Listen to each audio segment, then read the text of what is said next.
मेरे प्यारे बकरे, चलो जल्दी से अब ये चारा खा लो। देखो मैं तुम्हारे लिए कितना अच्छा चारा लेकर आया हूँ। और आज तो मेरी अम्मी जान ने मुझे मेरे बकरे के लिए तरबूज और पपीता भी दिया है। इसे खाने से मेरा बकरा और तंदुरुस्त हो जाएगा।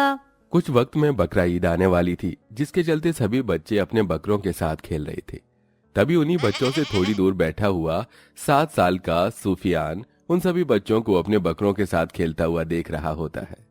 ये सभी कैसे अपने बकरों के साथ खेल रहे हैं। काश अल्लाह ताला मुझे भी एक बकरा देता तो मैं भी उसके साथ खेलता, बातें करता। ये कहते हुए सूफियान उन बकरों के पास जाता है और उसके साथ खेलने लगता है कि तभी वो सभी बच्चे, तुम्हारी हिम्मत कैसे हुई अपने इन गरीब हाथों से हमारे बकरों को छूने की? चलो जाओ यहाँ से। अगर अगली बार हमारे बकरों को छुआना तो हम तुम्हें छोड़ेंगे नहीं। सभी बच्चे मिलकर सूफियान को जमीन पर धक्का दे देते हैं, जिसके चलते बेचारा सूफियान रोते हुए अपने घर जाता है और अपनी अम्मी अब्बू को सारी बात बताता है। अम्मी जान, अब्बू जान, हम लोग कब बकरा लेकर आएंगे? आपको पता है मेरे सभी दोस्तों के घरों पर बकरा आ गया है, लेकिन हमारे घर पर अभी तक नहीं आया। सूफियान बेटा, तुम तो घर के हालातों से अच्छी तरह वाकिफ हो। अल्लाह ताला हमें 2 वक्त की रोटी ही किस तरह से दे रहा है ये हम ही जानते हैं। हम लोग बकरा नहीं ला सकते बेटा। आप लोगों ने पिछली बार ईद पर मुझसे कहा था कि आप लोग बकरा लेकर आएंगे, लेकिन आप नहीं लेकर आए। और इस बकरा ईद पर भी हमारे घर पर बकरा नहीं आ रहा है। बिना बकरे के हम लोग बकरा ईद कैसे मनाएंगे? सूफियान की बात सुन अकरम और आयशा, इनकी आंखों में आंसू आ जाते हैं, लेकिन वो लोग चाहते हुए भी कुछ नहीं कर पा रहे थे। अकरम मजदूरी का काम करता था और मजदूरी के पैसों में घर का खर्च चलाना ही अकरम के लिए काफी मुश्किल था। अरे अफसाना, सलमा बाजी, आप दोनों यहाँ? हाँ, हम ये शुन्नी लेकर आए हैं। लेकिन किस खुशी में? बकरा ईद आने वाली है ना, तो हमारे घर पर बकरा आ गया है। उसी की खुशी में हम लोग आज पड़ोस में शुन्नी बांट रहे हैं। पता है मेरे घर पर जो बकरा आया है वो पूरे 50,000 का है, और मेरे घर जो आया है पूरे 60,000 का है। वैसे हम ये तुम्हें क्यों बता रहे? तुम लोगों के घर में तो आज तक किसी भी बकरा ईद पर बकरा नहीं आया और ना ही कभी आएगा। तुम लोग जो ठहरे फकीर खानदान के। इतना कहकर अफसाना और सलमा शबनम के घर की गरीबी का मजाक उड़ाते हुए वहां से चली जाती हैं। उन लोगों की बात सुन शबनम को भी काफी ज्यादा बुरा लगता है और अब उसके दिल में भी अपने घर में बकरा ईद पर बकरा लाने की चाह होती है।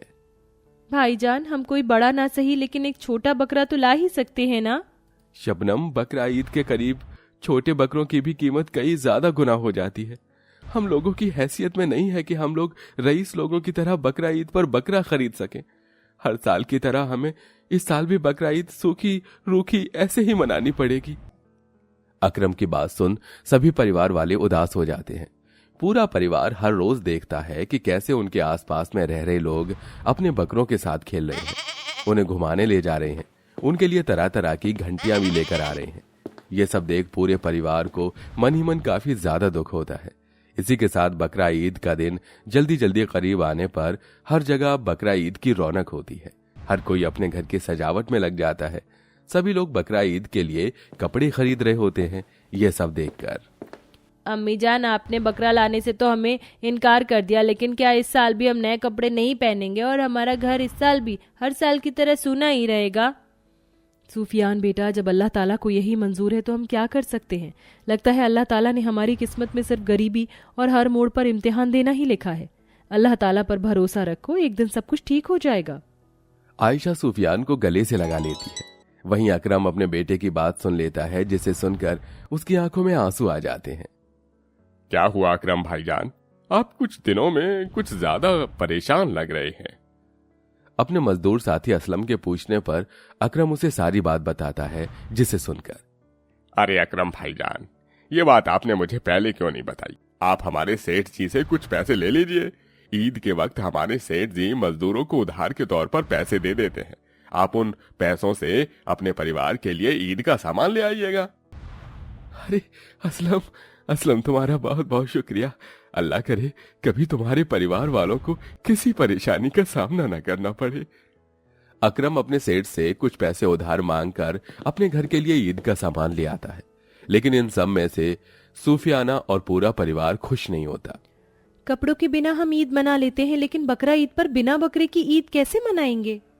शबनम की बात सुन सभी लोग उदास हो जाते हैं कि तभी सूफियान आंखों में आंसू लिए बाहर चला जाता है। लगता है अल्लाह पाक इस साल भी हमारे घर पर बकरा नहीं आएगा। मेरे सभी दोस्तों के घरों पर बकरा है, वो लोग उसके साथ कितनी मस्ती करते हैं, लेकिन मैं ही एक ऐसा अकेला हूँ जिसके पास उसका बकरा नहीं है। अल्लाह ताला, इस साल तो आपने मुझे बकरा नहीं दिया, लेकिन आपको मुझसे वादा करना होगा, अगले साल आप बकरा ईद पर मुझे जरूर बकरा दोगे। ये कहते हुए सूफियान रोते हुए जंगल के बाहर की तरफ से गुजर रहा होता है कि तभी अचानक उसे एक बकरे की मैं की आवाज आती है। ये बकरे की आवाज कहाँ से आ रही है? आसपास तो मुझे कहीं पर भी बकरा दिखाई नहीं दे रहा। सूफियान उस बकरे की आवाज का पीछा करता हुआ जंगल में जाता है तो देखता है कि एक चट्टान के नीचे एक बकरे का पैर फंसा हुआ है और उसके पैर से काफी खून भी निकल रहा है। या अल्लाह, इस बकरे के पैर से तो काफी खून निकल रहा है, अब मैं क्या करूं? सूफियान अपनी सारी जान लगाकर उस चट्टान को उस बकरे के पेट से हटा देता है, जिसके बाद सूफियान उस बकरे को अपनी गोद में उठाता है और सीधा अपने घर ले आता है और सारी बात अपने घर वालों को बताता है। सभी लोग बकरे के पैर की मरहम पट्टी करते हैं, साथ ही साथ उसे अच्छा चारा भी खिलाते हैं, जिसके चलते वो बकरा कुछ ही दिनों में ठीक हो जाता है। देखा अम्मी जान, अल्लाह ताला ने आखिरकार हमें बकरा दे ही दिया। अब से मेरे बकरे का नाम मोहम्मद है, अब हम सब इसे मोहम्मद कहकर बुलाएंगे। सूफियान बेटा, आपने तो बड़ा ही प्यारा नाम रखा है हमारे बकरे का। और ये देखिए, मैं अपने प्यारे मोहम्मद के लिए क्या लेकर आई हूँ। कितनी प्यारी है ना ये घंटी, इसे पहनकर तो हमारा मोहम्मद और ज्यादा सुंदर लगेगा। शबनम अपने बकरे को अपने हाथों से वो घंटी पहना देती है, जिसके बाद अब सूफियान हर जगह अपने बकरे को लेकर घूमता है। सुफियान, तुम ये बकरा कहाँ से लेकर आए? तुम्हारा बकरा तो बहुत ज्यादा सुंदर है ना? इसे अल्लाह ताला ने खास तौर पर मेरे लिए भेजा है, मैं उनसे रोज दुआ जो करता था। सूफियान सुबह से शाम तक अपने बकरे के साथ घूमता है और साथ ही साथ उसे अच्छा चारा भी खिलाता है। वहीं घर में भी सभी लोग उस बकरे का काफी अच्छी तरह से ध्यान रखते हैं। ये देखो मोहम्मद, मैंने तुम्हारे लिए आज रोटियां बनाई हैं। रोज चारा खाकर थक गए होगे ना, चलो अब ये रोटियां खाओ।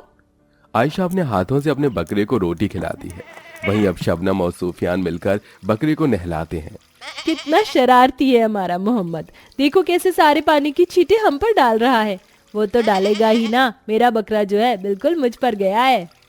सूफियान की बात सुन शबनम हंसने लगती है और ऐसे ही कई दिन गुजर जाते हैं और आज वो दिन होता है जिस दिन का सभी को बेसब्री से इंतजार था। आखिरकार वो दिन आ ही गया। मुझे हमारे मोहम्मद की बहुत याद आएगी, इसके बिना तो मैं खाना भी नहीं खा पाती थी। अम्मी जान, ये सब करना जरूरी है क्या? अब मैं किसके साथ खेलूंगा, मस्ती करूंगा, किससे बात करूंगा? सुफियान बेटा, ये करना जरूरी है। तुम्हें पता है जब हमारा मोहम्मद अल्लाह ताला के पास जन्नत में जाएगा तो वहाँ वो बहुत खुश रहेगा, सब उसका काफी अच्छे से ख्याल रखेंगे। वहाँ पर उसको उसकी मनपसंद की खाने की चीजें भी मिलेंगी और मोहम्मद तुम्हें हमेशा याद भी करेगा। मेरे प्यारे मोहम्मद, अल्लाह ताला के पास जाकर मुझे भूल मत जाना, मैं तुम्हें रोज याद करूंगा। सूफियान अपने बकरे से गले लग जाता है। वहीं सारा परिवार एक एक करके अपने बकरे से गले लगता है, जिसके बाद अब सभी अपने बकरे को आखिरी बार अलविदा कहते हैं।